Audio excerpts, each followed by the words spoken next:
À l'occasion du salon de Munich 2019, BMW présentait sur son stand un concept de X5 fonctionnant à hydrogène, baptisé iX5 Hydrogène.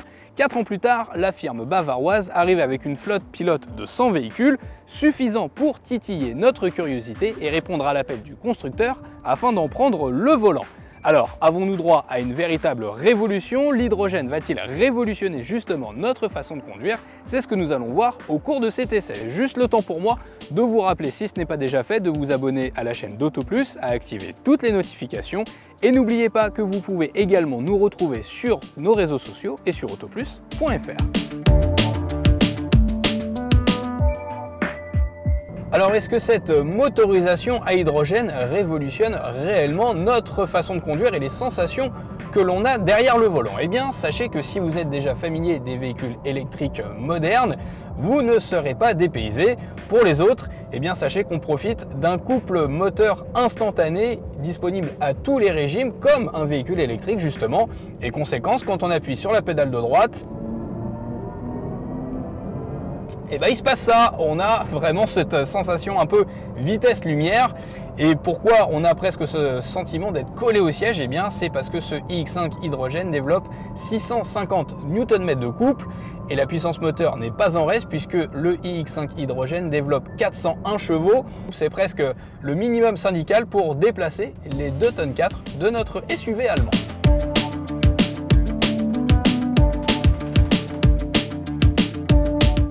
Alors justement, est-ce qu'avec cet embonpoint supplémentaire de notre iX5 à hydrogène par rapport à un X5 de base, est-ce qu'il est plus gourmand en termes de consommation? Eh bien, force est de constater que ce véhicule se montre relativement économe. Quand on voit au tableau de bord eh bien, ce que l'on affiche, on est à 1,4 kg d'hydrogène au 100 km, ce qui eh bien, reste tout à fait raisonnable. Alors malheureusement, BMW annonce une autonomie maximale en cycle WLTP de 504 km. Nous, dans la pratique, on est plus aux alentours des 400 km. Et sur ce point, eh bien, je dois dire que je suis déçu. Je m'attendais à mieux pour un véhicule à hydrogène. Pourquoi? Eh bien, parce qu'on est dans la fourchette moyenne des véhicules électriques actuellement sur le marché. On a des véhicules thermiques qui permettent des autonomies bien plus conséquentes, notamment des moteurs diesel qui permettent de dépasser allègrement la barre des 750 km si ce n'est plus. Et puis si on reste dans la motorisation hydrogène sur cette source d'énergie, eh bien Toyota avec sa Mirai dépasse lui aussi la barre des 1000 km avec un plein d'hydrogène. Alors forcément, eh bien, on aurait aimé de BMW d'aller chercher presque ce concurrent japonais, même si là encore, il est difficile de comparer une Toyota Mirai qui est une berline à cette iX5 hydrogène qui est un gros SUV. Vous l'aurez compris, si l'autonomie n'est donc pas le gros point fort de ce BMW iX5 hydrogène, l'avantage, eh bien, c'est de pouvoir faire le plein en seulement 3 à 5 minutes, comme un plein de carburant, de sans-plomb ou de diesel d'ailleurs.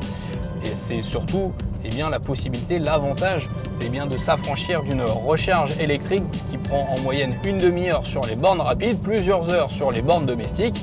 Et donc ça, c'est un vrai plus. Et justement, pour comprendre comment fonctionne cette source d'énergie, comment est conçu l'hydrogène, eh bien, nous avons rendez-vous à Boin en Vendée, chez Life, pour eh bien, comprendre comment fonctionne cette source d'énergie verte.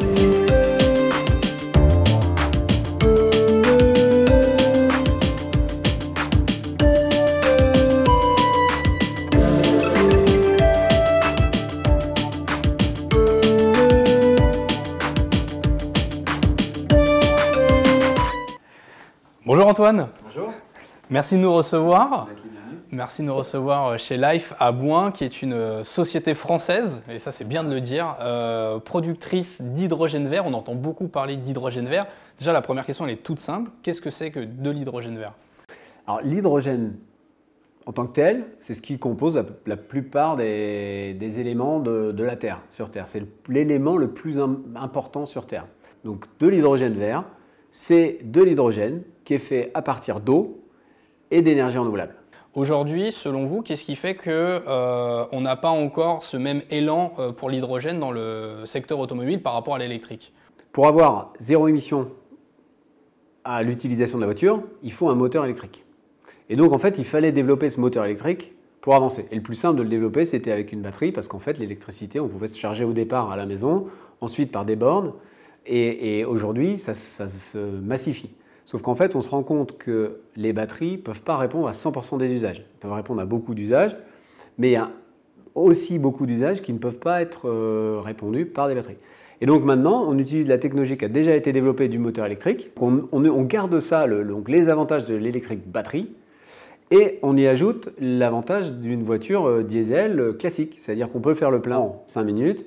On n'a pas besoin on a du stockage sur place, donc on n'a pas les problèmes des batteries. On peut aller, quand on a des écarts de température, on n'a pas les problèmes qu'on peut avoir sur des batteries. On a entre 500 et 700 km d'autonomie en fonction des modèles.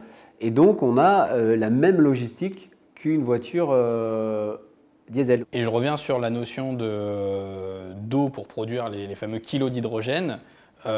C'est quoi le ratio pour faire 1 kg d'hydrogène? Il faut combien de litres d'eau et comment vous récupérez ça? Comment ça se passe après concrètement chez Life pour produire cet hydrogène vert? Pour faire 1 kg d'hydrogène, donc pour faire 100 km, il faut à peu près 10 litres d'eau. D'accord. Ce qui fait que pour un Français moyen, pour une année de consommation, il faut à peu près 1,5 mètre cube d'eau, ce qui fait une grosse baignoire. Ça nous donne un ordre d'idée quand on se rend compte que nos consommations, pour faire un jean, il faut entre 7 et 10 mètres cubes d'eau. En fait, il faut quasiment 5 à 10 fois plus, ou 7 fois plus pour acheter un jean. Donc, si on veut faire des économies d'eau, il faut faire attention à notre consommation de biens, de façon générale. Et forcément, ça reste une problématique quand même pour l'hydrogène, parce que l'eau va se raréfier. Donc ici, ce qu'on a fait, c'est qu'on part de l'eau de mer. Okay. On ne part pas de l'eau potable. Donc ce qu'on essaye de faire dans nos sites de production, au maximum, c'est d'utiliser de l'eau qui n'est pas de l'eau potable, parce que nous, de toute façon, on la traite pour la mettre dans nos électrolyseurs. On va faire un pré-traitement de l'eau pour la purifier, pour qu'elle aille dans l'électrolyseur et qu'on optimise l'utilisation de l'eau dans nos électrolyseurs. Antoine, merci beaucoup. Merci. On va aller reprendre le volant de notre iX5 hydrogène.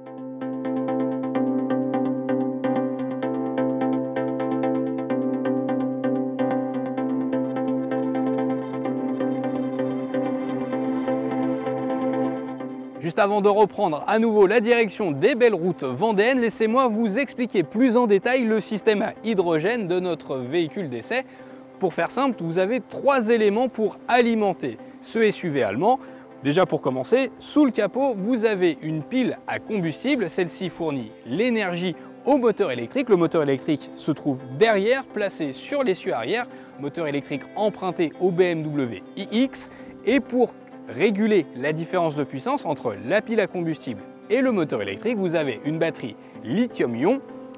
Alors, ça, c'était pour la partie technique. Maintenant, si on s'intéresse vraiment à l'esthétique pure et dure de notre iX5, il est en tout point identique au véhicule qui lui sert de base, à savoir un BMW X5.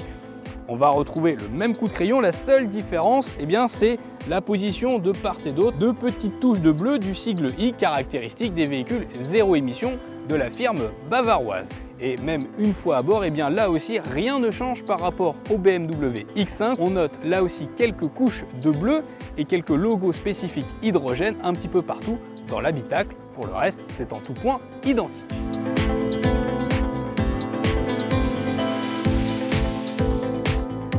De retour au volant de ce BMW iX5 hydrogène, l'occasion pour moi de vous parler à présent de son comportement routier. Alors qu'on se le dise, avec 2,4 tonnes environ sur la balance, il est évident que notre SUV allemand du jour n'est pas une ballerine. Et quand on l'emmène sur les petites routes vendéennes, dans les virages, force est de constater qu'il a de longs bons points, ce iX5 hydrogène. Alors rien de rédhibitoire, on n'est pas en train d'élargir à chaque courbe. Mais évidemment, on ne va pas attendre de notre SUV hydrogène d'être digne d'une sportive. Quand on s'inscrit en courbe, on sent que le véhicule a tendance à enrouler un petit peu. Alors il n'y a pas non plus tant de roulis que ça, on reste relativement stable. Certainement que la monte pneumatique de notre modèle d'essai des Pirelli P0 aide justement à avoir un meilleur feeling dans le train avant, à avoir une meilleure stabilité aussi en courbe. Mais globalement, c'est davantage un véhicule axé pour le confort.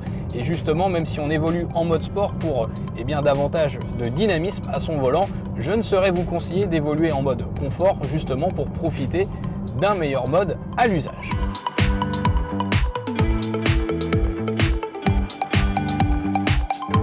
Alors juste avant de conclure cet essai du BMW iX5 hydrogène, la question est de savoir si oui ou non vous allez bientôt le retrouver dans les concessions BMW.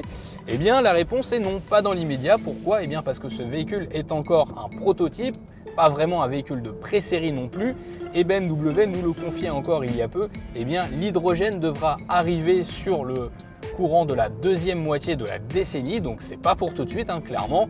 Au niveau des tarifs, rien n'est officiel puisque là encore, il ne s'agit que d'un prototype, mais BMW nous annonce qu'ils veulent plancher sur le prix d'un BMW iX à motorisation équivalente, ce qui propulserait ce iX5 hydrogène à un prix aux alentours des 130 000 €.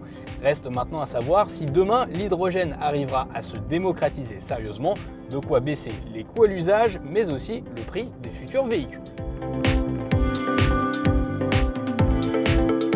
Vous l'aurez compris, l'hydrogène apparaît donc comme une véritable solution d'avenir pour venir contrebalancer l'électrique et l'électrification forcée du parc automobile. Alors certes, ce iX5 hydrogène ne révolutionne rien en matière de design, il reprend en tout point le coup de crayon du BMW X5 qui lui sert de base, mais on profite en contrepartie bien de tous les bienfaits d'une motorisation électrique, c'est-à-dire un agrément moteur au rendez-vous, un couple moteur disponible à tous les régimes, mais surtout on profite d'un avitaillement en seulement 3 à 5 minutes, rien à voir avec les temps de charge électrique.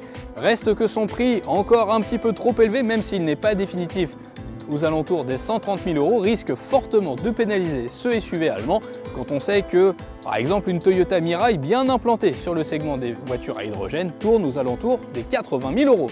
Quant à moi, il ne me reste plus qu'à vous remercier d'avoir regardé cette vidéo jusqu'au bout. N'hésitez pas à vous abonner à la chaîne d'Autoplus à nouveau, si ce n'est pas déjà fait. Dites-nous dans les commentaires comment vous trouvez vous aussi ce SUV à hydrogène. Et quant à moi, je vous dis à très bientôt sur Autoplus. Ciao!